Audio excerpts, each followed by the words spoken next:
Hello everyone, Shri विद्या के YouTube channel में आपका स्वागत है। आज के वीडियो में हम प्लैनेट्स एंड इट्स टाइप मतलब ग्रह और उनके प्रकार पढ़ने वाले हैं। गाइस, आपको याद होगा कि हम जियोग्राफी का लूसेंट सीरीज यानी भूगोल का लूसेंट सीरीज पढ़ रहे थे, जिसमें लूसेंट के सारे इंपॉर्टेंट टॉपिक्स को हम गवर्नमेंट एग्जाम्स के पर्सपेक्टिव से देख रहे थे। ये सारे टॉपिक्स बहुत ही ज़्यादा इंपॉर्टेंट है। Bank, railway group D, RRB, NTPC, SSC और यूपीएससी के एग्जाम्स में ये सारे क्वेश्चंस पूछे जाते हैं। गाइज, जो इररिलेवेंट फैक्ट्स है या टॉपिक्स है उसको हम नहीं पढ़ रहे हैं। हम सिर्फ वही टॉपिक्स को पढ़ेंगे जो हमारे एग्जाम्स में पूछे जाते हैं या पीछे पूछे गए हैं।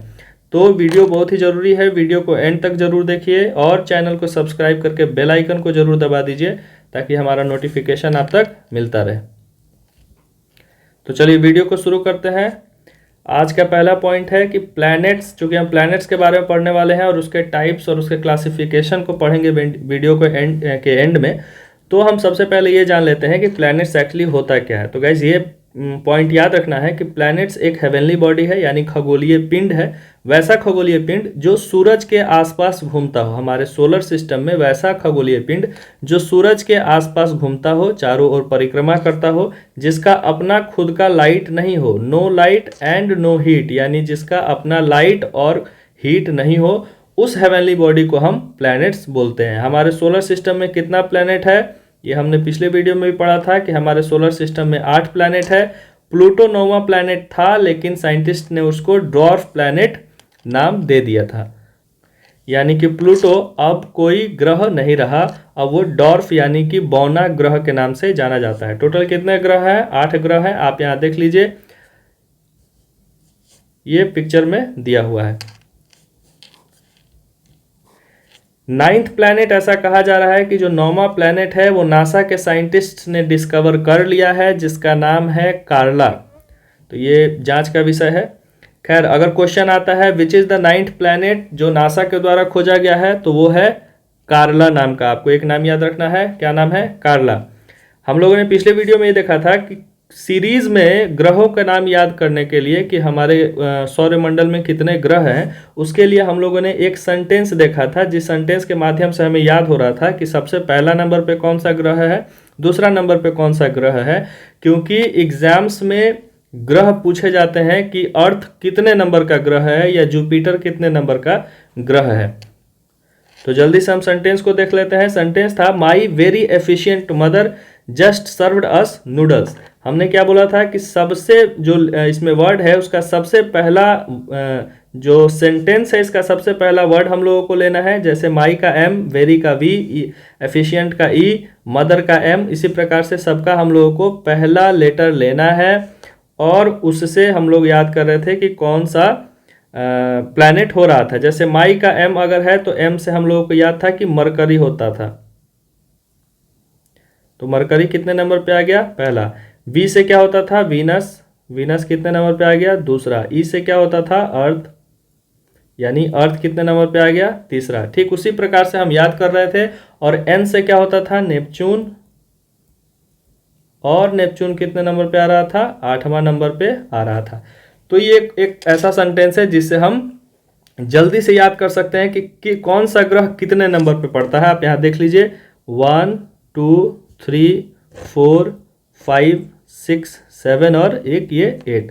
आप वीडियो को पॉज करके कैलकुलेट कर लीजिए, इस सेंटेंस को सीख लीजिए और याद कर लीजिए। गाइज, आपको ये भी याद करना है कि बड़ा से छोटा, हम यहाँ छोटा से बड़ा या सीरीज में याद कर रहे हैं कि पहले कौन सा ग्रह है, दूसरा नंबर पे कौन सा ग्रह है, लेकिन आपको ये भी याद करना है कि बड़ा से छोटा ग्रह कौन सा होता है, क्योंकि एग्जाम में ऑप्शंस में दिया रहता है कि इसको इंक्रीजिंग या डिक्रीजिंग ऑर्डर में सजाइए। तो आपको पता है कि सबसे बड़ा ग्रह जो है वो हमारा जुपिटर है, यानी कि 5वां नंबर का ग्रह जो है वो सबसे बड़ा है। और उसके बाद आपको पता है कि सैटर्न है, बड़ा में दूसरा नंबर। सबसे छोटा आपको पता है कि मरकरी है। तो गाइज, 1 2 भी अगर आपको याद है कि सैटर्न जुपिटर सबसे बड़ा है और सैटर्न उसके बाद है, सबसे छोटा मरकरी है, तो हम दिए गए ऑप्शंस में से चुन सकते हैं कि कौन सा ऑप्शन करेक्ट होगा। चलिए नेक्स्ट स्लाइड देखते हैं। बिगेस्ट प्लैनेट, अभी तुरंत हम लोगों ने देखा कि सबसे बिगेस्ट प्लैनेट हमारा कौन सा है? जुपिटर है। और उसके बाद कौन सा आता है? सैटर्न आता है। ये यहाँ पे आपका जुपिटर है और यहाँ सैटर्न है। स्मॉलेस्ट प्लैनेट कौन सा है? तो स्मॉलेस्ट प्लैनेट आपका यहाँ दिख रहा है आपको, मरकरी है स्मॉलेस्ट। अर्थ कितने नंबर पे आता है? तो अर्थ का 5वां नंबर है। किसके अनुसार? साइज के अनुसार। साइज का बात अगर करें तो अर्थ 5वां नंबर पे है। और पोजीशन का अगर हम बात करें यानी जगह के अनुसार अर्थ 3रा नंबर पे आता है। मैं फिर से लिख देता हूं, अर्थ 3रा नंबर पे आता है, अर्थ 3rd है किसमें? पोजीशन में। और अर्थ 5th है यानी 5वां आता है साइज के अनुसार। चलिए एक छोटा सा इंफॉर्मेशन हम लोग बीच में देख लेते हैं, ये कि रोटेशन क्या होता है और रेवोल्यूशन क्या होता है। तो मैं आपको बता दूं कि कोई भी ग्रह सूर्य के चारों ओर घूमता है, ये हम लोगों ने देखा। तो वो ग्रह सूर्य के चारों ओर घूमने के साथ साथ खुद अपने एक्सिस पे भी घूमता है, परिक्रमा करता है, यानी अपने स्थान पे भी परिक्रमा करता है। तो जो ग्रह अपने स्थान पे परिक्रमा करे उसको हम लोग रोटेशन बोलते हैं। फिर से सुनिए, ग्रह अपने स्थान पर जब परिक्रमा करता है एक खास एक्सिस पे तो उसको हम लोग रोटेशन बोलते हैं। और रोटेशन के चलते क्या होता है? रोटेशन के चलते डे और नाइट होता है, यानी अर्थ जब अपने स्थान पे अपने एक्सिस पे खुद घूमता है तो उसके चलते हमारा दिन और रात होता है। क्वेश्चन बनता है कि दिन और रात किसके चलते बनता है? तो वो रोटेशन के चलते बनता है। अब देखते हैं रेवोल्यूशन क्या होता है। कोई भी ग्रह सूर्य के चारों ओर घूमता है, अभी हम लोगों ने पढ़ा। तो मान लीजिए कि ये सूर्य है और इसके चारों ओर हमारा अर्थ घूम रहा है। तो जब ये सूर्य के चारों बगल घूमेगा तो इसको हम लोग बोलेंगे रेवोल्यूशन। और रेवोल्यूशन से क्या बदलता है? रेवोल्यूशन से सीजन बदलता है, यानी मौसम बदलता है। आप सोचिए, सूर्य अगर यहाँ है तो यहाँ से अगर ये नज़दीक है सूरज के तो यहाँ गर्मी हो जाएगा यानी समर हो जाएगा। और जब पृथ्वी अगर यहाँ आ जाता है तो ये सूरज से क्या हो जाता है? दूर हो जाता है। तो यहाँ पे क्या आ जाएगा? विंटर आ जाएगा। यानी समर और विंटर रेवोल्यूशन के चलते होता है। मौसम में परिवर्तन किसके चलते होता है? रेवोल्यूशन के चलते। और दिन और रात में परिवर्तन किसके चलते होता है? रोटेशन के चलते होता है। ये फोटो दिया है, आप इसको देख लीजिए। नेक्स्ट स्लाइड है कि अब हम देखने वाले हैं कि जो भी प्लैनेट्स हमारे सोलर सिस्टम में हैं, जो ग्रह हैं, उनका क्लासिफिकेशन हम कैसे करेंगे। तो गाइज ये याद रखिए कि अभी हम क्लासिफिकेशन ग्रहों का 2 प्रकार से करने वाले हैं। एक तो हम लोगों ने पिछले वीडियो में देखा था कि प्लैनेट्स 2 पार्ट में हमने बांटे थे। पहले कुछ जो 4 प्लैनेट है जो सन के सबसे नज़दीक है उनको हम लोग टेरेस्ट्रियल प्लैनेट्स बोलते थे। क्या बोलते थे? टेरेस्ट्रियल बोलते थे। और टेरेस्ट्रियल क्यों बोलते थे? क्योंकि ये सारे ग्रह जो हैं रॉकी स्ट्रक्चर के होते हैं, यानी पृथ्वी पर जैसा होता है, पृथ्वी पर चट्टान पाया जाता है, ठीक उसी प्रकार से ये सारे ग्रह मरकरी, वीनस, अर्थ और मार्स, इनमें भी चट्टान होता है। इसीलिए इनको टेरेस्ट्रियल यानी जमीनी ग्रह बोलते हैं, जिन पे जमीन पाया जाता है। ठीक उसी प्रकार से 4 ग्रह यानी 8 होते हैं, उसमें से 4 ग्रह टेरेस्ट्रियल हो गए और 4 ग्रह को हम जोवियन प्लैनेट्स बोलते हैं। क्या बोलते हैं? Jovian planets. जोवियन प्लैनेट्स का एक और नाम हम लोगों ने दिया था गैसियस प्लैनेट। क्या नाम दिया था? Gaseous planets. और गैसियस प्लैनेट्स से हम लोगों ने इसको गैस जाइंट्स भी बोला था। तो ऑप्शन में देगा आपसे एग्जाम में कि गैस जाइंट्स, दिए गए ऑप्शंस में से गैस जाइंट्स कौन सा होगा? क्या वो जुपिटर होगा, अर्थ होगा, सैटर्न होगा? तो आपको उसमें से एक चुनना होगा। ये याद रखिए कि यहाँ जो 4 ग्रह हैं शुरू में जो सूरज के सबसे नज़दीक हैं उनको हम टेरेस्ट्रियल यानी कि रॉकी प्लैनेट्स बोलते हैं, और जो सूरज से के बाद में है उसको गैसियस या जोवियस प्लैनेट भी बोलते हैं। जो जुपिटर के पहले है वो टेरेस्ट्रियल और जुपिटर के बाद जो है वो जोवियन प्लैनेट्स हो गया। तो ये हमारा पहला क्लासिफिकेशन हुआ। दूसरा क्लासिफिकेशन क्या है? दूसरा क्लासिफिकेशन हम इस प्रकार से करते हैं कि कुछ ग्रहों को हम इनर प्लैनेट्स बोलते हैं और कुछ ग्रहों को हम आउटर प्लैनेट्स बोलते हैं। वो कैसे बोलते हैं? तो गाइज हम बोल रहे थे कि सूरज के सबसे नज़दीक जो ग्रह होगा, सूरज के नज़दीक जो 4 ग्रह हैं, सेम चीज़ है, बस इनर और आउटर नाम पड़ गया है। सूरज के नज़दीक जो 4 ग्रह होंगे यानी मरकरी, वेनस, अर्थ और मार्स, वो इनर प्लैनेट्स होंगे। और सूरज के से दूर जो होंगे जैसे नेपच्यून हो गया, जुपिटर हो गया, सैटर्न हो गया, तो ये हमारे क्या हो जाएंगे? आउटर प्लैनेट्स की गिनती में आएंगे। आप याद रखिए कि इन ग्रहों के बीच में एक एस्टेरॉयड बेल्ट होता है, हम बाद में इस चीज को पढ़ेंगे। एक एस्टेरॉयड बेल्ट होता है, वो एस्टेरॉयड बेल्ट जो है वो इनर प्लैनेट्स और आउटर प्लैनेट्स को डिवाइड करता है। आपको दो चीज याद रखना है, एक क्लासिफिकेशन जिसमें हम बोले थे कि ग्रहों को दो भागों में बांटा था, एक टेरेस्ट्रियल प्लैनेट्स और एक जोवियन प्लैनेट्स। दूसरा क्लासिफिकेशन जो था वो था इनर प्लैनेट्स और आउटर प्लैनेट्स। नेक्स्ट हम देख रहे हैं, इसको आपको कैसे भी आप रट लीजिए, याद कर लीजिए या नोट डाउन कर लीजिए, बहुत ही इंपॉर्टेंट पॉइंट्स है कि इनर प्लैनेट्स के कुछ फैक्ट्स देखते हैं। इनर प्लैनेट्स एक्चुअली होता क्या है और क्यों इसको इनर प्लैनेट्स बोलते हैं।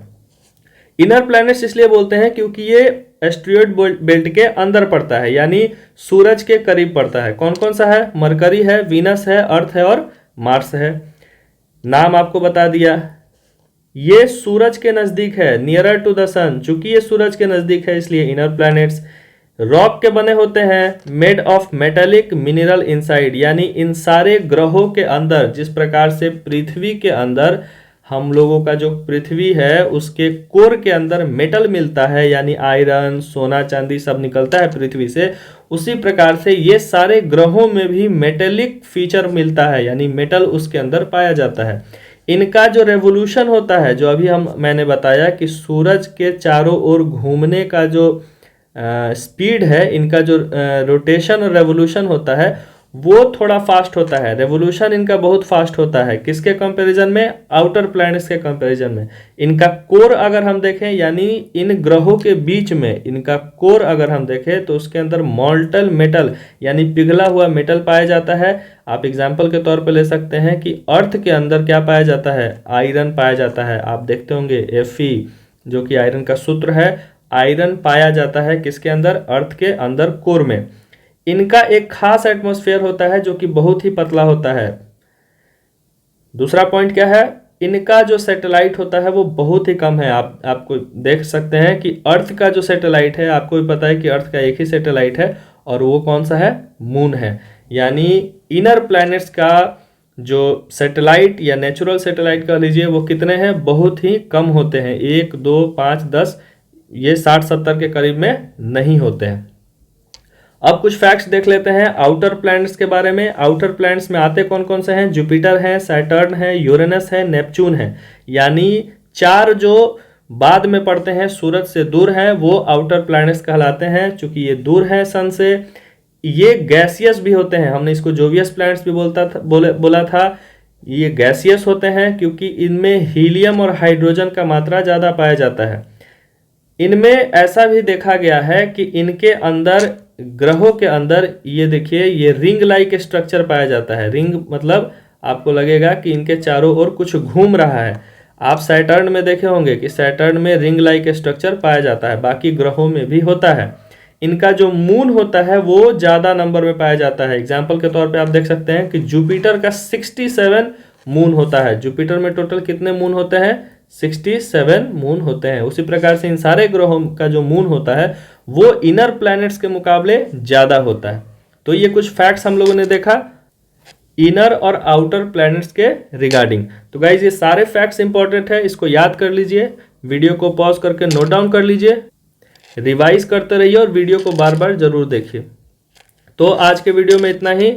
ये आज का थॉट आपके लिए। चैनल को, वीडियोस को लाइक कर दीजिए, चैनल को सब्सक्राइब कर दीजिए और बेल आइकन को जरूर दबाइए ताकि हमारा नोटिफिकेशन आप तक मिलता रहे। और शेयर कर दीजिए, उन सारे बच्चों तक पहुंचा दीजिए वीडियोस को जो जनरल कंपटीशन की तैयारी करते हैं। Thank you very much.